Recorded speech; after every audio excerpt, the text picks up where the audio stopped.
सभी मेरे दोस्तों को बहुत बहुत नमस्कार। सत्यमेव जयते। Hyundai venue facelift, Maruti Suzuki Brezza, इन दोनों कार्स को लेकर जो भी मेरे सारे दोस्तों को कंफ्यूजन है, इस एक वीडियो के अंदर मैं सारी चीजें कवर कर लूंगा और खुलकर इन दोनों कार्स के बारे में ही बात करने वाले हैं। क्योंकि चैनल के ऊपर मेरे को बहुत ही ज्यादा कमेंट्स, क्या आपको ब्रेजा को कैंसिल कर लेना चाहिए, आपको वेन्यू को बुक कर लेना चाहिए, सारे के सारे आंसर दोस्तों इस वीडियो के अंदर आपको मिल जाएंगे। अब देखिए, मेरे वीडियोस का मोटिव ये रहता है कि जो भी मेरे सब्सक्राइबर्स हैं वो बिल्कुल करेक्ट सिलेक्शन कार की कर पाए। तो एज यूजुअल सच्चाई को बिल्कुल प्रधान रखा जाएगा और थोड़े से स्क्रीनशॉट्स मैंने आप लोगों के लिए स्क्रीन के ऊपर फ्लैश करे हैं, सो दैट आप देख पाए कि किस तरीके से चैनल के ऊपर काम किया जाता है। चैनल का सोल मोटिव दोस्तों यही है कि ज्यादा से ज्यादा मेरे दोस्त अपने कार बिल्कुल करेक्ट कार लेकर जा पाए। और अगर आपको बहुत ही ज्यादा इन डेप्थ सपोर्ट चाहिए, you are welcome to the channel memberships. Channel membership start हो जाती है एज लो एज ₹79 से।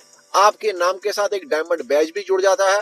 किस तरीके का सपोर्ट चैनल मेंबर्स को दिया जाता है ये भी मैंने स्क्रीनशॉट के जरिए पे दर्शाया है, स्क्रीन के ऊपर आप देख सकते हैं। तो दोस्तों, जो न्यू वाली वेन्यू है और अपनी ब्रेजा है, उन दोनों की लेंथ बिल्कुल सेम रहती है, मतलब आगे वाले बम्पर से लेके पीछे वाले बम्पर तक। तभी दोनों कार जो है वो 4 मीटर एसयूवी सेगमेंट के अंदर आती हैं, जिसको आप लोग सब 4 मीटर कॉम्पैक्ट एसयूवी का सेगमेंट भी बोलते हो। बात कर लेता हूं मैं गाड़ियों की विड्थ की, मतलब गाड़ियों की चौड़ाई। लेफ्ट वाले दरवाजे से राइट वाले दरवाजे तक कितना फर्क है, यहाँ पर वेन्यू के अंदर चेंज कर दिया गया है। वेन्यू की हो जाती है 1800 mm की, अपनी ब्रेजा की है 1790 mm की। 10 mm का फर्क आ गया दोस्तों, मतलब ब्रेजा को ये एज कर रही है। ब्रेजा 10 mm छोटी हो रही है, लेकिन 10 mm कितना होता है पहले आप लोगों को ये भी बताया था, एक नाखून के बराबर होता है दोस्तों, मतलब 1 सेंटीमीटर।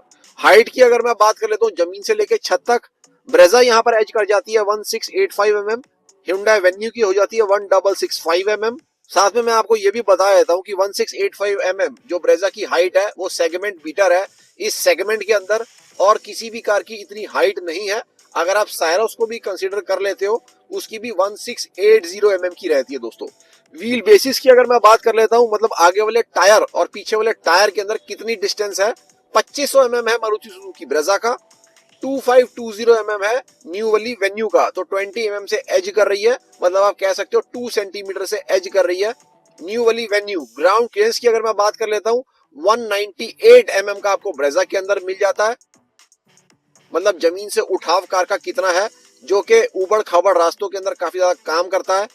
पुरानी वाली वेन्यू का तो दोस्तों 195 mm का है। जो न्यू वाली वेन्यू का देखने में लग रहा है वो थोड़ा सा ज्यादा लग रहा है, तो आप मान के चलिए 200 से 205 mm के बीच में रहने वाला है। अभी तक मैन्युफैक्चरर ने इसके बारे में डिटेल आउट नहीं करी है। बहुत जल्दी मेरे पास ये वाली अपडेट आ जाएगी एग्जैक्ट मैन्युफैक्चरर के एंड से। चैनल के ऊपर डाटा भी दे दिया जाएगा, उसके लिए आपको सब्सक्राइब करना बहुत जरूरी है चैनल को। और साथ में मैं आप लोगों को ये भी बताया देता हूँ कि वेन्यू जो है वो नए वाले प्लेटफॉर्म के ऊपर बनाई जा रही है। जो पहले K2 प्लेटफॉर्म रहता था उसके ऊपर इस कार को नहीं बनाया जा रहा है, K1 रीइंफोर्स प्लेटफॉर्म के ऊपर न्यू वेन्यू को बनाया जा रहा है और इसी प्लेटफॉर्म के ऊपर किया सायरस को भी बनाया जा रहा है।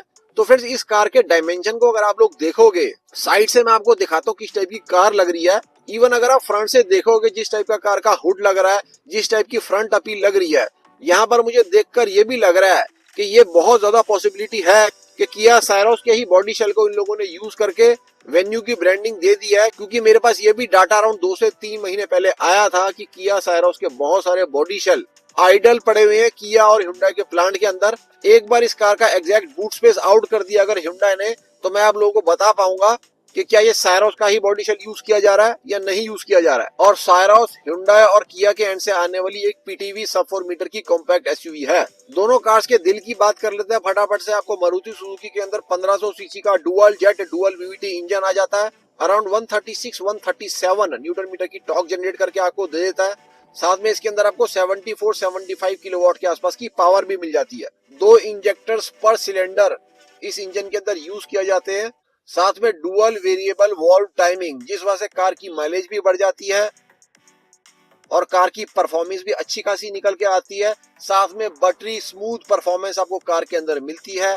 कैबिन स्पेस के अंदर भी बहुत अच्छा एहसास आपको आता है, कोई भी वाइब्रेशन, कोई भी दिक्कत का एहसास आपको आता नहीं है because of very good combustion. Brezza के अंदर आपको CNG की भी ऑप्शन मिल जाती है। On the other hand venue के अंदर जो पावर ट्रेन्स आ रही है वो 3 पावर ट्रेन्स आती हैं। पहली जो रहती है 1.2 लीटर की नेचुरली एस्पिरेटेड 4 सिलेंडर इंजन। इसके अंदर आपको एक ही इंजेक्टर पर सिलेंडर मिलता है, मतलब 4 सिलेंडर की कार है और चारों सिलेंडर के लिए एक ही इंजेक्टर है। जिस वजह से थोड़ा सा अंडर पावर्ड भी ये वाला इंजन आप लोगों को लगता है। जो पावर आपको ये वाला इंजन निकाल कर दे पाता है अराउंड 61 किलोवाट की पावर है, 113 न्यूटन मीटर के आसपास की टॉर्क है। 1.0 TGDI की ऑप्शन भी इसके अंदर आपको मिल जाती है, जो सॉल्व कर देती है इस कार की अंडर पावर होने की दिक्कत को। 172 न्यूटन मीटर के आसपास की टॉर्क जनरेट कर देता है ये वाला engine. Direct injection turbo engine है फ्रेंड्स। जर्मन कार्स के अंदर भी ये वाला इंजन आप लोगों को मिलता है TSI इंजन के नाम से। साथ में तीसरा जो इंजन है सबसे ही बेहतरीन इंजन है जो वेन्यू के अंदर यूज किया जाता है, 1.5 लीटर का डीजल इंजन रहता है। वो अराउंड 250 न्यूटन मीटर की टॉर्क जनरेट करके वो वाला इंजन आपको दे देता है, और अंडर पावर होने का तो कोई सवाल ही नहीं होता दोस्तों वहां पे। तो अगर आपको CNG की कार चाहिए तो आपको ब्रेजा की तरफ जाना पड़ेगा। अगर आपको डीजल या TGDI कार चाहिए तो आपको वेन्यू की तरफ जाना पड़ेगा। अब दोस्तों अगर मैं माइलेज की बात कर लेता हूँ, अगर आपको दोनों कार्स माइलेज के पर्पज से लेनी है तो मैं यहाँ आपको बताता हूँ दोनों कार्स आप ले सकते हो। अगर आपने ब्रेजा माइलेज के पर्पज से लेनी है तो आप CNG वाली ब्रेजा को प्रेफर कीजिए, जिसकी माइलेज सिटी और हाईवे दोनों के अंदर बहुत अच्छी मिल जाएगी। ऑन द अदर हैंड अगर आप वेन्यू लेना चाह रहे हैं और आपका पर्पस है अच्छी माइलेज निकालना, तो आप डीजल वाली वेन्यू की तरफ रुख कीजिएगा। दोनों कार के फ्रेंड्स रेट की अगर मैं बात कर लेता हूँ, ब्रेजा के अंदर जो इसका रेट स्टार्ट हो जाता है GST 2.0 के बाद इस कार के रेट में भी कटौती हुई है। जो इसका LXI वेरिएंट है वो अब 8.26 लाख एक्स शोरूम से स्टार्ट हो रहा है। जो वेन्यू है उसका नोमेनक्लेचर वेरिएंट्स का चेंज कर दिया गया है। जो इसका बेस वेरिएंट का नाम रहेगा अब वो HX2 रहने वाला है। इसका जो अभी एक्सपेक्टेड रेट है वो 7.5 लाख रुपए एक्स शोरूम के आसपास रहने वाला है। और साथ साथ आपको पुरानी वाली वेन्यू भी अभी रनिंग में मिलेगी, मतलब पुरानी वाली वेन्यू भी साथ में आने वाली है और जो न्यू वाली वेन्यू है वो भी साथ में बिकने वाली है। अब बिल्ड क्वालिटी की बात करना बहुत जरूरी है, क्योंकि बहुत से मेरे दोस्त बिल्ड क्वालिटी के हिसाब से भी कार को लेते हैं। मारुति सुजुकी ब्रेजा को जी NCAP के अंदर टेस्ट किया गया था, बहुत साल पहले की बात है दोस्त। आई थिंक अराउंड 2017 की बात वो होने वाली है। 2017 या 2018 के अंदर इस कार को जी NCAP के अंदर टेस्ट किया गया था, जहां पर इस कार ने 4 स्टार सेफ्टी रेटिंग अचीव करी थी। और मैं अगर आपको सच में बताऊं, अगर इस कार को अब जी NCAP के अंदर भेजा जाएगा और जितने ज्यादा इसके अंदर सेफ्टी फीचर अब हो चुके हैं, 6 एयरबैग स्टैंडर्ड हो चुके हैं और भी बहुत सारे सेफ्टी फीचर्स उस टाइम को अगर कंपेयर करते हैं हम, आज की डेट में ब्रेजा के अंदर हो चुके हैं। अगर जी NCAP के अंदर अब ब्रेजा को भेजा जाएगा तो बिल्कुल ये कार 5 स्टार सेफ्टी रेटिंग लेकर आने वाली है। ऑन द अदर हैंड अगर मैं किया और Hyundai की बात कर लेता हूं, तो ये बी NCAP के अंदर तो इनकी कार्स चली जाती हैं, 5 स्टार सेफ्टी रेटिंग लेकर आ जाती हैं, लेकिन इनकी कार्स जी NCAP के अंदर बहुत अच्छा करती नहीं है। जनरली इनकी कार्स को जी NCAP के अंदर भेजा ही नहीं जाता। इनकी वेरना को भी जी NCAP के अंदर भेजा गया था, 5 स्टार तो लेकर आ गई वो, लेकिन उसका बॉडी शेल अनस्टेबल पाया गया और बहुत ज्यादा जरूरी हो जाता है इस वक्त इनकी कार्स को बी NCAP नहीं जी NCAP के अंदर टेस्ट करना। बहुत से लोग मुझे कह रहे हैं कि ये मिनी क्रेटा लग रही है, बहुत से लोग मुझे ये कह रहे हैं कि ये एक्स्टर का फेसलिफ्ट लग रही है। तो दोस्तों इसके ऊपर मैं कमेंट बिल्कुल भी नहीं करने वाला हूँ। वेन्यू आप लोगों को कैसी लगती है ये आप लोग खुद डिसाइड कर लो।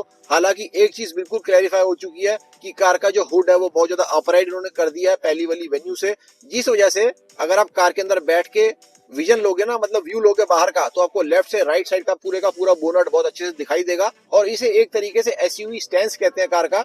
और अगर आप न्यू वाली वेन्यू को चारों तरफ से, मतलब छत देख लो, इसकी आगे बोनट देख लो, लेफ्ट साइड देख लो, फेंडर्स देख लो, कहीं ना कहीं इस कार के अंदर ब्रेजा वाली वाइब्स भी आ रही हैं। मतलब Hyundai ने ब्रेजा को बिल्कुल कंसीडर करके इस कार को एक तरीके से बनाया है, क्योंकि आगे से अगर आप देखते हो ना, जिस टाइप का बोनट आपको ब्रेजा का लगता है बहुत ज्यादा आपको इस वाली वेन्यू के अंदर लग रहा है। लेकिन फ्रेंड्स ओजी तो ओजी होता है, इंजन को नहीं कॉपी कर पाए ये लोग अभी तक। अब फ्रेंड्स देखो इंटीरियर्स की अगर मैं बात कर लेता हूँ, ये भी एक तरीके से सब्जेक्टिव ही टॉपिक हो जाता है, क्योंकि VXI, ZXI प्लस ब्रेजा की अगर मैं बात करता हूँ, ठीक ठाक इंटीरियर्स हैं। बेस वेरिएंट LXI के अंदर मैं मानता हूँ मैनुअल वाले AC हैं, थोड़े से बेसिक उसके इंटीरियर्स हो जाते हैं, लेकिन यहाँ पर फोकस बहुत ज्यादा और चीजों के ऊपर किया गया है MSIL के एंड से। ऑन द अदर हैंड इसका जो बेस वेरिएंट HX2 होगा उसके इंटीरियर्स फॉर श्योर बहुत बेहतरीन होने वाले हैं। जहां तक मैं एक्सपेक्ट कर रहा हूँ इसके अंदर ये लोग इंफोटेनमेंट भी डाल के दे देंगे, लेकिन इंफोटेनमेंट वाला इशू भी सॉल्व हो जाता है। अगर आप ब्रेजा लेना चाहते हो, आप अर्बानो किट के साथ ले लो, एक तरीके से बेस वेरिएंट भी पूरे का पूरा कंप्लीट हो जाता है। दोस्तों सारी चीजों का फ्रेंड्स आपको मैं निचोड़ निकाल के अगर बताता हूँ, तो रोड प्रेजेंस बहुत ज्यादा इस वक्त ब्रेजा की और न्यू वाली वेन्यू की सिमिलर हो जाने वाली है। मतलब आप बाहर से अगर देखते हो दोनों कार्स का स्टैंस काफी ज्यादा सेम हो जाएगा, क्योंकि एक तरीके से आप डायमेंशंस कह सकते हो काफी हद तक दोनों कार्स की बहुत ज्यादा सिमिलर कर दी गई है। कैबिन स्पेस भी आप मान सकते हो कि बहुत हद तक बिल्कुल सिमिलर होने वाला है। हेडरूम थोड़ा सा ज्यादा ब्रेजा के अंदर रहेगा, बहुत ज्यादा नहीं रहेगा, नेग्लिजिबल रहेगा। वहीं पर चौड़ाई की अगर मैं बात करता हूँ ना, वेन्यू की भी बहुत नेग्लिजिबल ज्यादा हो रही है, उन चीजों को हम बहुत ज्यादा नहीं बोल सकते। लेकिन अगर मैं इंजन और ड्राइविंग प्लेजर की बात करता हूं, अगर मैं नेचुरली एस्पिरेटेड पेट्रोल इंजन की बात कर लेता हूं, यहाँ पर एज करेगी ब्रेजा। एवरेज वाइज भी वो एज करेगी और बॉडी रेट बेहतरीन होने की वजह से आपको माइलेज भी अच्छी मिल जाती है। साथ में कार पावरफुल भी ज्यादा लगती है, अंडर पावर होने का कोई सवाल ही नहीं हो जाता। अगर आप इंटीरियर वाइज कार्स को देख रहे हो तो यहाँ पर बिल्कुल एज कर सकती है वेन्यू ब्रेजा के ऊपर। लेकिन फ्रेंड्स अगर आप इंजन वाइज देखते हो तो नो डाउट यहाँ पर ब्रेजा एज करेगी 1.2 NA वेन्यू को। सीएनजी का कंपैरिजन हो नहीं सकता क्योंकि वेन्यू के अंदर सीएनजी आती नहीं है। टर्बो का भी कंपैरिजन हो नहीं सकता, डीजल का भी कंपैरिजन हो नहीं सकता क्योंकि ये दोनों चीजें भी ब्रेजा के अंदर आती नहीं है। और आफ्टर सेल सर्विस दोनों ही ब्रांड्स की काफी अच्छी है, रिलायबल ब्रांड्स है दोनों ही। अगर मारुति सुजुकी के बाद मैं किसी ब्रांड को रिलायबल इंडिया के अंदर मानता हूं तो वो Hyundai ही है। तो रिलायबिलिटी का बहुत ज्यादा इशू आपको दोनों ब्रांड से होने नहीं वाला। आपकी नीड्स क्या रहती हैं उस हिसाब से मैंने सारी चीजें बताई हैं। आप अब डिसाइड कीजिए। अगर आप अभी भी कंफ्यूज हो, एक नोटपैड ले लो, सारी चीजों को आप नोट कर लो और टिक मार्क करते चलो कौन सी चीज आपको ज्यादा चाहिए, उस हिसाब से आप कार को डिसाइड कीजिए।